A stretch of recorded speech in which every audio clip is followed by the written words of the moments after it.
Greetings, Doc John here, and I am the Entreprofessor. Welcome to my channel. This time, I'm going to talk about 6 films that every entrepreneur should see. As you get to know me, you'll find I really enjoy film, and I find it's a very useful device in understanding how entrepreneurs think and how entrepreneurs act. It's very useful for my students of entrepreneurship as they learn about entrepreneurship and the ways that they can be effective in this arena. But also, it's just very interesting to see the stories of entrepreneurs and how they are able to overcome difficult circumstances and setbacks and have all these opportunities to really push through and create successful businesses. So with that, let's get started. So the first film I think that every entrepreneur should see is called Hiro Dreams of Sushi. Hiro Ono is a sushi chef from Japan in Tokyo, who is in fact the only sushi chef, and it's the only sushi restaurant that has ever achieved 3 Michelin stars at the time the movie was created. The film is a documentary that follows Hiro through his day, through all of the things that he does to just achieve excellence in his craft and to continually improve upon it. Even after 70 years of practice, he still strives for a higher level of mastery, for a higher level of excellence. This film provides lots of great examples of the pursuit of excellence and mastery and the continuous improvement of processes and approach to ensure an excellent customer experience. It also has some really good themes of succession planning and creating a legacy, as Hiro shows how he promotes the learning and advancement not only of his 2 sons, which will hopefully one day take over the business in his eyes, but also a series of apprentices who are committed to the craft and spend decades studying under him to try to capture his excellence and his effectiveness as a sushi chef. The second film that I think every entrepreneur should see is one called The Harishchandjaki Factory.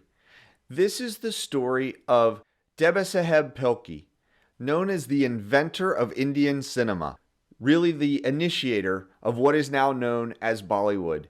In this film, you follow the journey as Phalke first sees a film and becomes intrigued by the art of filmmaking and strives to make a film that will be about the Indian culture and for the Indian people, not something that's imported from somewhere else.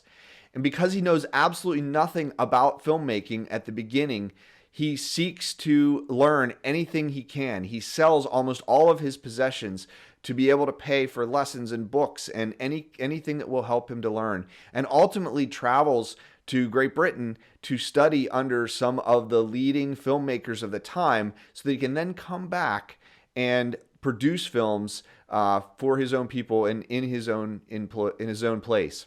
And so what happens is you see these themes revealed of iterative product design as he one by one tries and experiments with different things and over works to perfect the art of filmmaking and ultimately bring together a cast of many people to produce the first film, which is really considered the birth of Indian film and an excellent example for entrepreneurs who are learning their way into a field that is ready for disruption.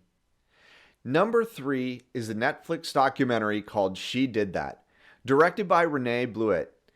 This film follows 4 African-American women as they start, grow, and expand what becomes very successful entrepreneurial businesses. This includes Melissa Butler, the founder of the Lip Bar, cosmetic company that is found now in almost every Target store.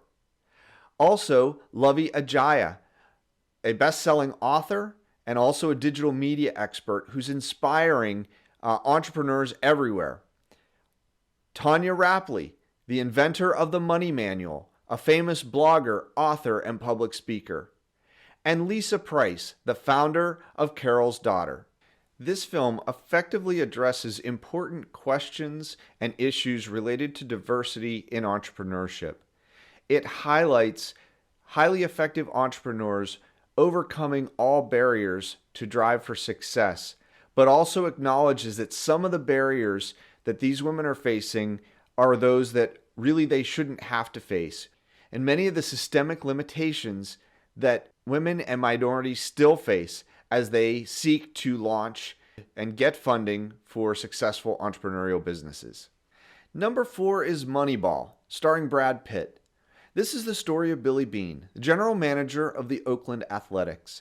In the early 90s, Billy Beane disrupted the game of baseball by looking at the game through a new lens, that of data and analytics. As a result, discovered players who were highly undervalued by the league and allowed him to put together a baseball team that could win a pennant series even though they didn't have a large budget. This is a great example for entrepreneurs to look at in terms of how they measure success, how they use data and analytics to find new opportunities in existing markets, and even create disruption where otherwise it seemed impossible. Number 5 is a film called The Boy Who Harnessed the Wind. This is based on the biography of William Kamkwamba of Malawi, Africa. As a young boy, William studied electronics and was fascinated by electricity. As he learned more and more, he came to discover that the answer to a problem his village was facing could be in what he had learned. As they faced a drought that was going to threaten the village's survival, he realized that he could get a pump that could draw water out of the ground if he could find a way to power it. By building a windmill, he was able to generate the power needed, and by just through his tenacity and through his adaptive leadership, he was able to rally the support of the community around him, even though many were very skeptical, even his own family, and yet in the end rallied behind the work that he was doing, and ultimately the village was saved as they were able to irrigate the crops. The lessons for entrepreneurs include tenacity, persistence, and adaptive leadership. Finally, number 6 is a film called Joy. This is the story of Joy Mangano, an inventor, a serial entrepreneur, and a magnate during the home shopping era. Joy overcame great odds. Even her family often criticized her dreams or told her that what she was trying to do was impossible. And yet she continued on. She demonstrated grit and resilience and self-efficacy in the face of criticism and setback and challenge. Even when business partners tried to defraud her, she refused to give up.